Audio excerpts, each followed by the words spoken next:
Sejam todos bem-vindos a mais um estudo diário do Venceg. Meu nome é João Claudiano. João Claudiano não, meu nome é Vanderlei Claudiano. Por causa da mensagem de ontem, muita gente ficou me chamando de João ali, brincando comigo, tá bom? Se você perdeu aí a brincadeira, é só assistir o Venceg-me de ontem, tá bom? Que eu compartilhei a mensagem de ontem. Meu nome é Vanderlei Claudiano e hoje eu vou compartilhar com vocês a sessão 82, o versículo 22 e o versículo 23. Eu vou compartilhar esses dois versículos a pedido aí da Denise, que faz parte do grupo do estudo de Doutrina e Convênio do Venceg, né? Que o grupo lá no WhatsApp que o Lucas criou para nós fazermos o nosso estudo. E ela me fez a pergunta sobre esses dois versículos aqui. Realmente, esses dois versículos aqui, se a pessoa não estiver atenta, ele pode entender completamente errado o que o Senhor está falando. Para explicar melhor esses dois versículos aqui, eu vou ler uma outra escritura que está lá em Lucas, capítulo 16, a partir do versículo 8. Lá em Lucas, quem está falando é o Salvador Jesus Cristo. Ele conta uma parábola ali, tá bom? Para dar um ensinamento. E aqui, na sessão 82, também é o Salvador Jesus Cristo ensinando por meio de Joseph Smith, né? Ele dá uma revelação a Joseph Smith ali no estado. Eles estão vivendo ali no condado de Jackson, no Missouri, tá bom?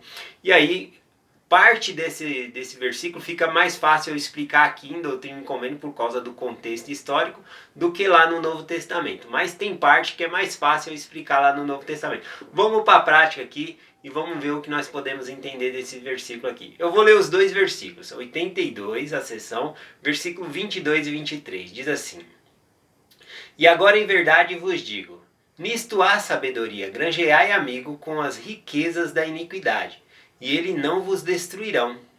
Deixai o julgamento somente para mim, porque ele é meu, e eu recompensarei. A paz seja convosco e continue minhas bênçãos. Então esses são os dois versículos aqui que foi pedido para mim explicar. Eu vou lá para agora Lucas capítulo 16, que é por causa da parábola fica um pouquinho mais, tem uma parte que fica mais esclarecedor ali, tá bom? Lucas capítulo 16, a partir do versículo 8. Aqui anteriormente o Salvador Jesus Cristo ele está falando sobre um mordomo que ele é injusto, tá bom? Ele começa a dissipar os bens ali do seu senhor, ou seja, roubar, né? Ele começa a roubar, só que o senhor dele, ele descobre, né? E aí ele chama o mordomo e o que é isso que ouço de ti, né? Que está me roubando?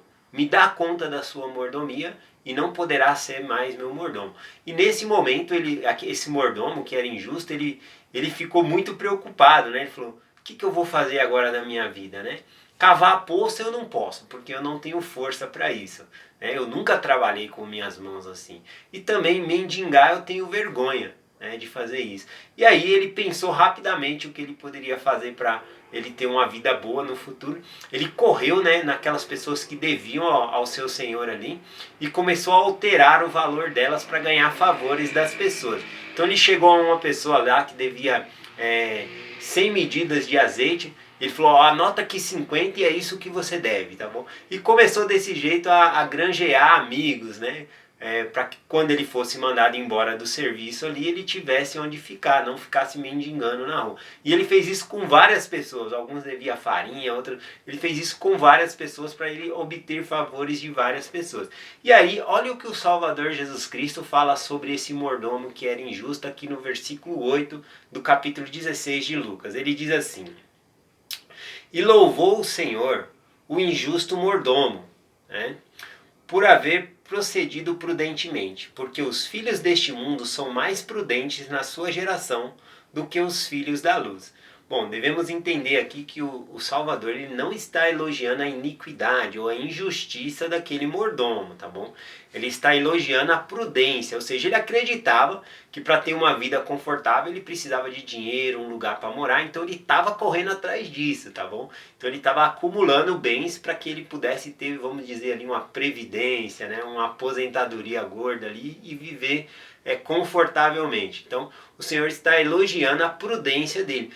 E o Senhor ele compara a prudência desse mordomo injusto com os filhos da luz, com aqueles que obtêm o evangelho, que deveriam estar acumulando riqueza no céu, onde não tem ferrugem, né? E não tem ladrão, mina, nada disso, né? Então, olha o que o Senhor falou, né? No mesmo versículo, né? Ele diz assim: porque os filhos deste mundo são mais prudentes na sua geração do que os filhos da luz. Ou seja, aquelas pessoas neste mundo que acreditam só na riqueza, elas ficam correndo atrás da riqueza para ter um conforto. Mas os filhos da luz, que acreditam no Evangelho, às vezes não acumulam riqueza no céu, deixam as oportunidades de fazer o bem às outras pessoas. Então o Senhor não está elogiando a injustiça, mas a prudência, e que nós devemos ser prudentes, tá bom? E aí ele continua no versículo dizendo, versículo 9 agora. E eu vos digo, é bem semelhante ao que nós lemos lá em Doutrina e Convênio agora. E eu vos digo, granjeai amigo com as riquezas da injustiça, para que quando vos faltarem, vos recebam nos tabernáculos eternos. Essa escritura aqui fica mais fácil eu explicar lá em Doutrina e Convênio por causa do contexto histórico. Então eu vou deixar para explicar lá. Mas de maneira nenhuma o Senhor está incentivando a pessoa a ser desonesta, a fazer propina, né? Comprar amizades ou compartilhar de propina aí, tá bom? Ó, por que ele não está fazendo isso, tá bom? Nos versículos seguintes ele diz assim, ó. Quem é fiel no mínimo, também é fiel no muito. Quem é injusto no mínimo, também é injusto no muito. Pois se nas riquezas injustas fostes fiéis, quem vos confiará a verdadeira? Ou seja, se nas coisas deste mundo a pessoa não é justa, né, com dinheiro, trapaceando com outras pessoas, também na eternidade, como é que a pessoa vai ganhar a eternidade? Né? Vai ganhar as coisas do reino, as verdadeiras riquezas que o Pai Celestial tem para nós. Então é um padrão, nós temos que ser honestos nessa vida para ganhar as coisas da eternidade. É um padrão que o Senhor está ensinando.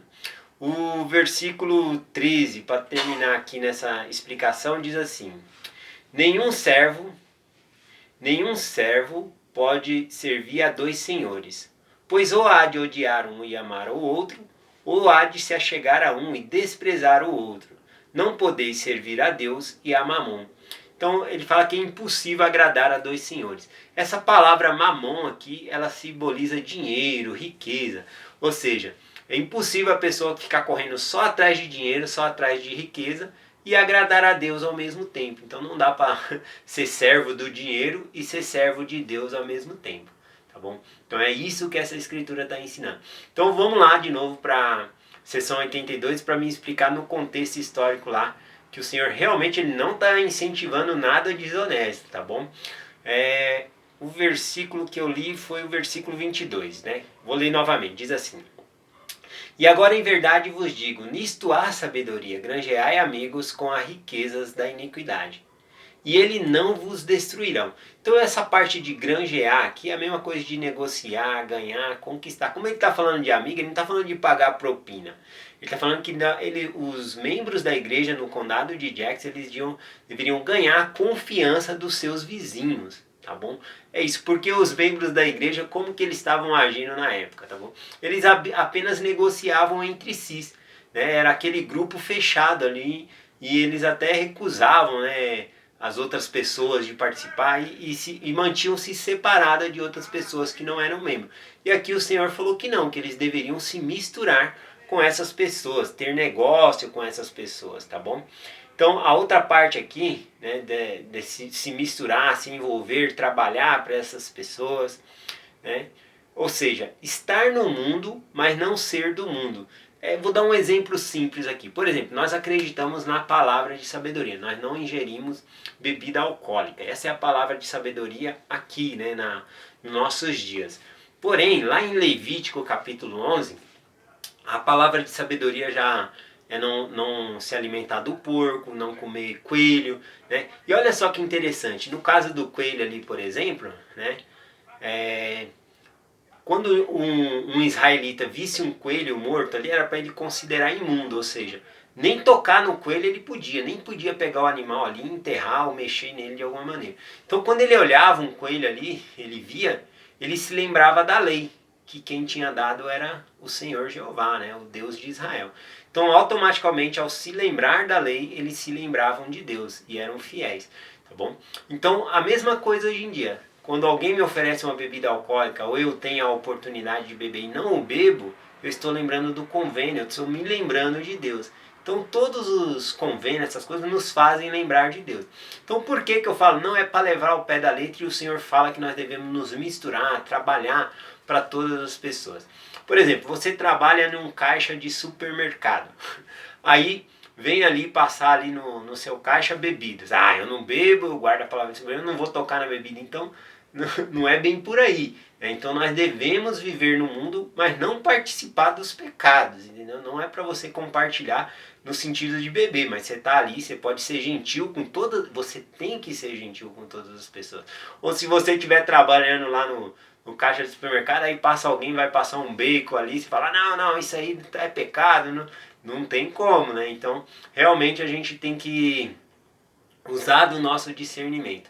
E aqui no final do versículo, para esclarecer melhor, quando ele fala aqui, ó, granjeai amigos com as riquezas da iniquidade, que eu já acabei de explicar o que significa, né, que é se misturar com as outras pessoas.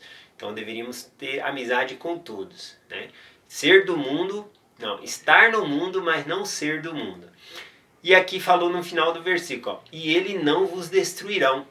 Né? Porque o que acontecia? Os membros da igreja eram expulsos de cidade em cidade, porque na hora do vamos ver ali, eles não tinham amigos na cidade. O único amigo que eles tinham eram eles mesmos, porque eles ficavam naquele grupo fechado. Então o Senhor estava dando um mandamento que eles deveriam se associar com as outras pessoas. E o versículo 23, só o comecinho aqui, diz assim, ó, deixai o julgamento somente para mim, porque ele é meu. Olha só que versículo. Ele fala que ele vai recompensar. E as bênçãos são nossas. E ele não vai deixar de nos dar as bênçãos. Mas aqui o Senhor ele não divide esse status de juiz, né, com ninguém. Ele é o juiz. Ele falou, deixai o julgamento para mim. É o Senhor que vai julgar. Então você não tem que julgar as pessoas pelo trabalho que ela faz ou por estar trabalhando no lugar, não deveria fazer isso ou aquilo. Não, nós não somos o juiz. O julgamento é do Senhor, tá bom? Nós devemos nos associar com as pessoas, mas não participar dos pecados. É essa a explicação desses dois versículos. Eu deixo essa mensagem com vocês, em nome de Jesus Cristo. Amém.